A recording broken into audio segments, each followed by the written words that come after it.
2023 డిసెంబర్లో కాంగ్రెస్ ప్రభుత్వం పరిపాలన స్టార్ట్ చేసిన కాంచె ఏం పీక్ గడ్లు కట్టిందా? ఎవరి కోసం అని చెప్పి మీ సేవలు చేసిరు? మీ వల్ల ఎవరు లాభపడ్డారు? రైతులు లాభపడ్డారా? విద్యార్థులు లాభపడ్డారా? ఎవరు లాభపడ్డారు? మీరు మీ రాజకీయ నాయకులు మీ ఆస్తులు పెంచుకున్నారు తప్ప ఎవరు కూడా బాగుపడలేం. ఏం సిగ్గన్పేటలో రేవంత్ రెడ్డి కొంచెమైనా కూడా విద్యాశాఖ మంత్రి నీ దగ్గర పెట్టుకున్నావు, హోంశాఖ మంత్రి నీ దగ్గర పెట్టుకున్నావు, ముఖ్యమంత్రి నీ దగ్గర పెట్టుకున్నావు, అన్ని మంత్రిత్వ శాఖలన్నీ కూడా నీ దగ్గర పెట్టుకున్నావు. ఇంపార్టెంట్ అన్ని కూడా ఏం చేస్తావు నువ్వు?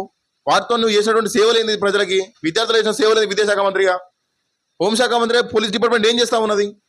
విద్యార్థుల ఫీజు రియంబర్స్మెంట్ రిలీజ్ చేయాలని చెప్పేసి విద్యార్థులు ఎన్నో రకాలుగా ఏబీవీపీ నుంచి అనేక రకాలుగా ధర్నాలు చేస్తా ఉన్నారు, రాస్తారోకాలు చేస్తా ఉన్నారు, విద్యార్థులు లాఠీలతో దెబ్బలు తింటా ఉన్నారు. సిగ్గన్పేట్లే మీ రాహుల్ గాంధీ ఏమో విద్యార్థులకు సపోర్ట్ చేసినట్టు ఢిల్లీలో కూర్చొని సీజేపీ పార్టీకి సపోర్ట్ చేస్తాడు. అదే కాంగ్రెస్ పరిపాలన సీఎం నడుస్తున్నటువంటి స్టేట్లనేమో విద్యార్థుల రియంబర్స్మెంట్ కోసం రోడ్డు ఎక్కితే వాళ్ళ మీద ఈ విధంగా తన్నుడా? ఏందంటారు విద్యార్థుల్ని? విద్యాశాఖ మంత్రి నీకు ఏమవుతున్నా అని చెప్పేసి విద్యాశాఖ మంత్రి తీసుకున్నావు నువ్వు? ఏం చదువుకున్నావు నువ్వు? విద్యార్థుల్ని క్రిమినల్స్తో పోలుస్తావు నువ్వు, క్రిమినల్ వేస్ట్ అని చెప్పేసి అంటావు నువ్వు. అటువంటి నీకు విద్యాశాఖ మంత్రి నీ చేతిలో నీకెందుకు అది? విద్యార్థుల బాధలు నీకేం తెలుసు? విద్యార్థుల రియంబర్స్మెంట్ గురించి నీకేం తెలుసు? విద్యార్థులు వాళ్ళ జాబ్ కోసం చెప్పేసి వాళ్ళ ఫామ్ ఫిల్ కూడా వాళ్ళకి చేయరా అని చెప్పేసి అంటా ఉన్నావు. నీకెందుకు విద్యాశాఖ మంత్రి? రిజైన్ చేయి, విద్యాశాఖ మంత్రి రిజైన్ చేయి, సీఎంగా రిజైన్ చేయి, రిజైన్ చేసి మళ్ళీ పోటీ గెలుతావు చూద్దాం ఒకసారి. ఇప్పటికిప్పుడు ఎలక్షన్ పెట్టినా కూడా నీకు ఒక ఓటు కూడా పడదు, నీకు వార్డు మెంబర్ కూడా గెలవు నువ్వు. ఏదో గాల్ల కొట్టుకొచ్చిన విషయం తప్ప ఏముందని చెప్పేసి. అరే విద్యార్థులు నడి రోడ్డు మీద పడి రియంబర్స్మెంట్ కోసం అని చెప్పేసి ధర్నాలు రాస్తారోకాలు చేస్తూ ఉంటే కనీసం వాళ్ళని పట్టించుకునే విషయం పక్క పెట్టేసి, వాళ్ళ పరామర్శ విషయం పక్క పెట్టేసి వాళ్ళకి ఏ విధంగా మీరు రిలీజ్ చేస్తామో లేకుండా ఈ టైంకి రిలీజ్ చేస్తాము, మీ ధర్నాలు ఆపండి చెప్పి చెప్పాల్సిన నైతికత మీకుండి దాన్ని పక్క పెట్టేసి విద్యార్థులుగా పోలీసులు లాఠీ చార్జ్ ఏంది, విద్యార్థుల మీద కొట్టుడేంది? ఒకసారి ఈ వీడియో చూడండి ఒకసారి. ఏబీవీపీ తెలంగాణ రాష్ట్ర కార్యదర్శి బాచల రామబాణం చూడండి ఏ విధంగా గుంజుకుపోతా ఉన్నారు. ఏంది పరిస్థితి ఏంది అసలు? ఏంది ఏమైనా జరిగితే ఎవరి బాధ్యత? ఏదైనా మనిషికి కానీ బిహేవ్ చేసిన విధంగా పోలీసులు బిహేవ్ చేస్తూ ఉన్నారా? చూడండి ఒకసారి డిపార్ట్మెంట్ కానిస్టేబుల్ చూడండి ఒకసారి ఎలా కొడతా ఉన్నాడు.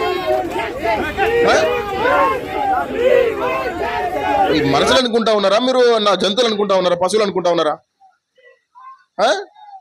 లేవట్టినట్టే లేవట్టుకుంటూ కొడతా ఉన్నారు. ఏంది ఈ పద్ధతి? ఏంది అసలు? విద్యార్థుల మీద నీకు చేసిన హక్కు ఎవడొచ్చింది నీకు? అరే నీకు విద్యాశాఖ మంత్రి ఉండేటువంటి అధికారం నీకు లేదు, ఆ హక్కు నీకు లేదు. ఏం చదువుకున్నా చెప్పి విద్యాశాఖ మంత్రి అవుతున్నావు? విద్యార్థుల రియంబర్స్మెంట్ గురించి మాట్లాడంటే దమ్ము లేదు నీకు, వాళ్ళ ఫీజు రియంబర్స్మెంట్ రిలీజ్ చేసే దమ్ము లేదు నీకు. ఇంకా పైగా ప్రజల మీద పడి ఇంకా ఇంకోటి ఆటో తీసుకొస్తున్నాడు. ఆటో ఏంది? ఆటో ఆర్టీసీ ఆటోలా? అంటే ఆటో కార్మికులు అలా రోడ్ల మీద పడి వాళ్ళ కుటుంబాలను వాళ్ళు గుంజలేక సూసైడ్ చేసుకుంటా ఉన్నారు. ఆటో కార్మికులకు కనీసం వాళ్ళకి ఎటువంటి భరోసా చేయకుండా నువ్వు ఫ్రీ బస్ స్టార్ట్ చేసినావు. ఈ రోజు మళ్ళీ అదే ఆటో కార్మికుల మీద వాళ్ళ పొట్టగొట్టనికి ఈ రోజు మళ్ళీ ఫ్రీ ఆర్టీసీ అని చెప్పేసి మీరు ఫ్రీ ఆర్టీసీ రిక్షా అని చెప్పేసి ఆర్టీసీ ఆటో అని చెప్పి స్టార్ట్ చేస్తా ఉన్నారు. అంటే ఏం కావాలా? తెలంగాణలో ఆటో కార్మికులు బతుకోద్దా? తెలంగాణలో ఆటో వాళ్ళు బతుకోద్దా? ఆటో నడుపుకునే వాళ్ళు బతుకోద్దా? ప్రభుత్వాలు నోటిఫికేషన్ రిలీజ్ చేయక, ఎటువంటి ఉద్యోగాలు లేక, కుటుంబాల సాకనీ కోసం చెప్పేసి వాళ్ళు ఆటోలు నడుపుకుంటూ ఉన్నారు. విద్యార్థులు నడుపుకునే వాళ్ళందరూ కూడా ఏం ఓల్డ్ ఏజ్ వాళ్ళు 50 years 60 years ఏజ్ వాళ్ళు కాదు, వాళ్ళందరూ కూడా విద్యార్థులే. మీరు జాబ్ నోటిఫికేషన్ ఇయ్యక వాళ్ళందరూ ఎటువంటి దిక్కుదోచని పరిస్థితుల్లో వాళ్ళందరూ ఆటోలు నడుపుకుంటూ ఉన్నారు. మీరు అవి కూడా లాక్కునే ప్రయత్నం చేస్తా ఉంటే ఏం చేయాలి మరి? విద్యార్థులు ఉన్నటువంటి స్కూల్లోనేమో 28,000 స్కూళ్ళకి వెళ్ళి మొత్తం అన్ని స్కూల్స్ కూడా క్లోజ్ చేయించి ఓన్లీ 4,000 3,000 స్కూల్ నడిపిస్తా అని చెప్పి అంటా ఉన్నావు. ఎవడన్నా ఏ విద్యాశాఖ మంత్రి అయినా కూడా రాష్ట్రంలో ఉన్నటువంటి కళాశాలలు కావచ్చు, పాఠశాలలు కావచ్చు పెంచే ప్రయత్నం చేస్తారు. ఎవరైనా తగ్గించే ప్రయత్నం చేస్తాడా? 28,000 స్కూళ్ళని 3,000కి 4,000 తీసుకొస్తా, డైరెక్ట్ 24,000 స్కూళ్ళని క్లోజ్ చేస్తాను మాట్లాడుతున్నావు. భిక్షాటన హన్మకొండలో రాష్ట్ర కార్యదర్శి ఏబీపీ రాష్ట్ర కార్యదర్శి రాంబాబు ఆధ్వర్యంలో భిక్షాటన చేస్తాను విద్యార్థులు. మీకు లంచమేనింగ్ కోసం అని చెప్పేసి మీ 30% కమిషన్ కోసం చూసుకోకండి, మేము భిక్షాటన చేసినా కూడా మీకు మీ 30% కమిషన్ మీకు ఇస్తామని చెప్పేసి భిక్షాటన చేస్తా ఉన్నారు. సిగ్గు ఈ మాట చెప్పాలని చెప్పంటే. 30% కమిషన్ కు ఆశపడుతున్నారు కాబట్టి మనకు రావాల్సినటువంటి 11,000 కోట్ల రూపాయల ఇక్కడ నుండి లంచం వేయడానికి మేము సిద్ధంగా ఉన్నాము. లంచం ఇస్తే కూడా నేరంటే లంచం తీసుకున్న మీద కేసు పెట్టిర్రి, మా మీద కూడా కేసు పెట్టిర్రి. నా వంతుగా 200 రూపాయలు.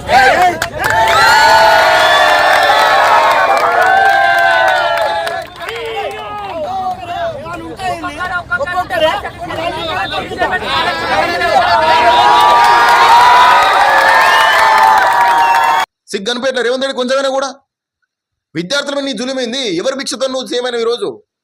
అదే ఓట్లప్పుడు అదే ఎలక్షన్స్ ముందు ఈ విద్యార్థుల సంకరాక్షగా నీకు ఓట్లు ఇచ్చింది, ఈ విద్యార్థులకు నీకు సపోర్ట్ చేసింది. అటువంటి విద్యార్థుల మీద ఈరోజు ఈ విధంగా నీ ఉన్నటువంటి నీ అధికారం ఉందని చెప్పేసి పోలీసు వాళ్ళతో ఈ విధంగా నీ జులుం చూపిస్తావా? వాళ్ళకి ఏమైనా జరిగితే ఏంది బాధ్యత? ఆడపిల్లలను కొడతారా మీరు? స్టూడెంట్స్ ని ఆడపిల్లలు ప్రొటెస్ట్ చేస్తూ ఉంటే ఆడపిల్లని కొడతారా? అమ్మాయి బ్లడ్ వచ్చింది అక్కడ మొహం మీద కొడితే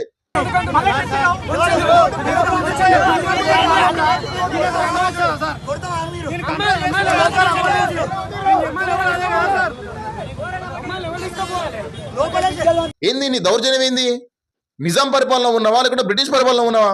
విద్యార్థులు వాళ్ళ యొక్క హక్కుల గురించి వాళ్ళ యొక్క రియంబర్స్మెంట్ గురించి వాళ్ళు లొల్లి చేస్తా ఉంటే, వాళ్ళు ప్రొటెస్ట్ చేస్తా ఉంటే పీస్ఫుల్ గా, వాళ్ళు ఏమన్నా లాఠీలు పట్టుకోవచ్చిరా, వాళ్ళని గన్నులు పట్టుకోవచ్చిరా, పోలీసు వాళ్ళ మీద దాడి చేసిరా, మన బాంబులు తీసుకొచ్చి కలెక్టర్ ఆఫీస్ మీద వేసిరా?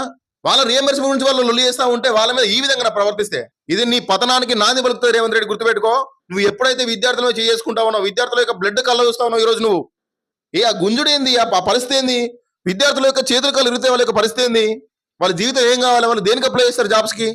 అందులో ఉన్నటువంటి వాళ్ళు కొందరు పోలీసు కావాలని చెప్పి డ్రీమ్ ఉంటుంది, కొందరు టీచర్ కావాలని డ్రీమ్ ఉంటుంది, అనేక రకాలుగా వాళ్ళ డ్రీమ్స్ ఉంటాయి. ఈ విధంగా వాళ్ళని నువ్వు నీ అధికారం చేతిలో పెట్టుకుని వాళ్ళని నీకు నచ్చిన విధంగా నీ పోలీసు అధికారులతో నువ్వు ఏంటంటే ఈ గుంజుడేనా ఏదేమన్నా?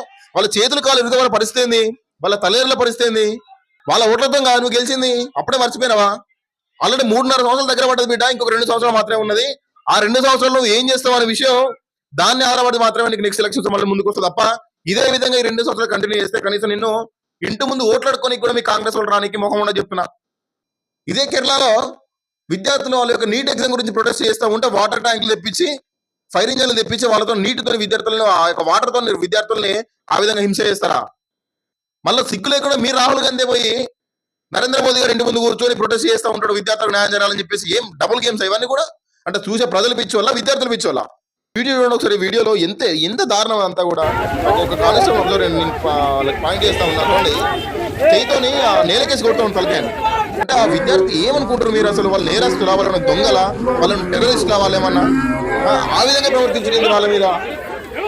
వాళ్ళు ఏం చేశారని చెప్పేసి వాళ్ళ మీద మీకు అధికారం ఇచ్చారు, కొట్ట అధికారం తోలిచ్చారు ఫస్ట్ విద్యార్థులు. ఎంత దారుణంగా చూడండి ఒకసారి, మరీ దారుణంగా వాళ్ళని చూడదు. ఇక్కడ చూడండి ఒకసారి ఏ విధంగా చేస్తూ ఉంటాను. చైతోని తలను తీసి నేల కొడతా ఉన్నాడు విద్యార్థుల్ని. ఏమి ఆ స్టూడెంట్ ఏమన్నా మీకు ఏమన్నా మీ ఇంట్లో డబ్బులు ఏమని చెప్పి అడిగిండా? ఏమన్నా కానిస్టేబుల్ మీ ఇంట్లో డబ్బులు ఏమని చెప్పి అడిగిండా? లేకుంటే మీ జీతాలకెళ్ళి కడి అని చెప్పేసి అన్నాడా? లేకుంటే పోలీసు వాళ్ళకి జీతాలు వద్దు, వాళ్ళ జీతాలు కడేసి మాకు ఏమని చెప్పేసి అన్నారా? వాళ్ళ హక్కుల గురించి వాళ్ళు పోరాడుతూ ఉంటే మీకు చేతిలో అధికారం ఉందని చెప్పేసి ఆ విధంగా మీరు ప్రవర్తిస్తే ఒకప్పుడు మీరు విద్యార్థులు కాదా? మీకు ఫీజు రేంబర్స్, మీరు చదువుకున్న టైంలో మీకు ఫీజు రేంబర్స్ పడకపోతే మీరు ఈ విధంగా లొల్లి అయిపోయేదా? ఎందుకని చెప్పేసి ఆ విధంగా ప్రవర్తిస్తూ ఉన్నారు పోలీసు వాళ్ళు. అరే ఈ రోజు అధికారం ఉన్నదని చెప్పేసి వాళ్ళ మాట వింటూ ఉన్నారా? అధికారం మారుతుంది, మీరు మారరు, మీరు ఆనే ఉంటారు కదా. ఏం మీ అదే ప్లేస్ లో మీ తమ్ముడో, మీ అన్నో, మీ చెల్లె ఉంటే అదే విధంగా ప్రవర్తిస్తారా? ఏందన్నా మీరు చేసే పరిస్థితి? మోకలతో వచ్చుతా ఉంటారా విద్యార్థుల్ని? గొర్రెలు అనుకుంటారా, బర్రెలు అనుకుంటారా? ఆ విధంగా తీసుకుపోయి గొర్రె గుంజుకుపోయిన దొంగలు వేసినట్టు వేస్తా ఉన్నారు బళ్ళల్లో. ఏమైనా జరుగుతుంది ఏమైనా రెస్పాన్సిబిలిటీ ఏంది? మీ ప్లాన్ అంటే ఏంది? ఇప్పుడు ఏం రాంబాబు అన్న చంపే ప్రయత్నం చేస్తామని మీరు అందరూ కూడా. ఎందుకు రాంబాబు అన్న చంపితే అయిపోతుంది, ఈ లొల్లంత ఉండదు, ఎవరు ముందుకు రారు విద్యార్థి నాయకులు కూడా అని చెప్పి అనుకుంటా ఉన్నారా? ఏందా ఆయన తీసుకునే పద్ధతి అదేమన్నా పద్ధతి ఏంది? ఆయన జరిగితే బాధ్యత ఎవరిది? ఎవరు బాధ్యత తీసుకుంటారు? విద్యాశాఖ మంత్రి సీఎం రేవంత్ రెడ్డి బాధ్యత తీసుకుంటాడా? అక్కడ సిఐ బాధ్యత తీసుకుంటాడా? ఎస్ఐ బాధ్యత తీసుకుంటాడా? హోంశాఖ మంత్రి బాధ్యత తీసుకుంటా పోలీస్ డిపార్ట్మెంట్ కి? ఏంది దారుణం ఇది? ఒకప్పుడు నిరంకుశ పాలన, ఒకప్పుడు రాజుల పాలన, ఒకప్పుడు బ్రిటిష్ పాలన ఆ విధంగా ఉందని చెప్పి చదువుకున్న బుక్లలో తప్ప ఈ ప్రజెంట్ లైవ్ లో చూడాల్సి వస్తుంది రేవంత్ రెడ్డి కాబట్టి. విద్యార్థులు వాళ్ళ యొక్క హక్కుల గురించి పోరాడే హక్కులు కూడా లేవా? వాళ్ళ స్వేచ్ఛ కూడా లేదు తెలంగాణలో. మరి ఇంత దారుణమా? వాళ్ళకి కనీసం శ్వాస ఆడకుండా వాళ్ళని గంట గట్టిగా పట్టుకొని చేస్తే చూడండి ఒకసారి, వాళ్ళ అవతారం చూడండి ఒకసారి, వాళ్ళు మాట్లాడే విధానం చూడండి, వాళ్ళకి బ్రీతింగ్ వస్తుంది అసలు. అక్కడ ఏం చేస్తా ఉన్నారు తెలంగాణలో? ఇది ఖచ్చితంగా చెప్తున్నా కదా, ఎప్పుడైతే విద్యార్థుల మీద పోలీసు వాళ్ళు చేసుకుని రాజకీయ నాయకులు చెప్పినట్టు సీఎం గారి ఆదేశాల మేరకు హోంశాఖ మంత్రి కూడా అయినా కదా, పోలీస్ డిపార్ట్మెంట్ హెడ్ ఎవరు? మళ్ళీ సీఎం రేవంత్ రెడ్డి కదా. అంత చేసేది ఎవరు? సీఎం రేవంత్ రెడ్డి కదా. సీఎం రేవంత్ రెడ్డి ఆదేశాల మేరకు కనుక విద్యార్థుల మీద పోలీసు వాళ్ళు జులుం చూస్తే బిడ్డ కంపల్సరీ నెక్స్ట్ ఎలక్షన్స్ లో ఒక్క ఓటు కాదు కదా మీకు డిపాజిట్ కూడా దక్కవు. ఈ విషయం గుర్తుపెట్టుకోవాలి రేవంత్ రెడ్డి. ఏం చేస్తావు నువ్వు? ఎన్ఎస్యూ అని చెప్పి స్టార్ట్ చేసినావు. నేషనల్ స్టూడెంట్స్ గురించి కాదా అది? స్టూడెంట్స్ యూనియన్ గురించి కాదా? అదే స్టూడెంట్ యూనియన్ వాళ్ళు లొల్లి చేస్తే ఈ విధంగా కొడతావా? ఆడపిల్లలను చూడకుండా ఆడపిల్లని కొడతా ఉన్నారు. గుర్రం బర్రెలను తీసుకుపోయి లాక్కపోయి పడేసినట్టు వాళ్ళని అంత దారుణంగా తీసుకెళ్ళి మీరు మీ యొక్క వెహికల్స్ లో పడేసుకుంటా ఉన్నారు. ఏదైనా జరిగితే ఆ వెహికల్ వేసే ముందు తలకి ఏమైనా తగిలితే, మీరు గుంజే ముందు చేతులకి ఏమైనా అయితే, కాళ్ళకి ఏమైనా అయితే బాధ్యత ఎవరు వహిస్తారు? విద్యార్థుల యొక్క నిండు భవిష్యత్తుకి ఎవరు బాధ్యత వహిస్తారు? ఈ హోమ్ మినిస్టర్ హోదాలో ఉన్నటువంటి రేవంత్ రెడ్డి తీసుకుంటారా? లేకపోతే సీఎం హోదాలో ఉన్నటువంటి రేవంత్ రెడ్డి తీసుకుంటారా? ఈ పోలీసు వాళ్ళు తీసుకుంటారా? సమాధానం చెప్పండి దీనికి. ఖచ్చితంగా విద్యార్థుల యొక్క రియంబర్స్మెంట్ రిలీజ్ చేయాల్సిందే. విద్యార్థులు దీనికి ఇంకా డబుల్ చేస్తారు. రేపటి రోజున ఓన్లీ వరంగల్లో మాత్రమే కాదు, యావత్ తెలంగాణ మొత్తం కూడా విద్యార్థులందరూ రోడ్డు మీద వచ్చి ధర్నాలు చేసే పరిస్థితి రేవంత్ రెడ్డి. ఆ పరిస్థితి తెచ్చుకో ముందుకే ఫీజు రియంబర్స్మెంట్ రిలీజ్ అయ్యి విద్యార్థులను ఆదుకో. విద్యాశాఖ మంత్రి హోదాలో ఉన్నావు. విద్యాశాఖ మంత్రి నీ యొక్క డ్యూటీని నువ్వు సక్రమంగా నువ్వు చేసినావంటే ఈ విద్యార్థులు రోడ్ల మీద ఎవరు రారు కదా. లేదనుకుంటే నీ నాశనానికి ఇదే నాంది పలుకుతుంది ఈ యొక్క విద్యార్థుల యొక్క సంఘాలు మాత్రమే కావచ్చు, ఈ విద్యార్థుల యొక్క ధర్నాలు కావచ్చు. ఖబర్దార్ రేవంత్ రెడ్డి.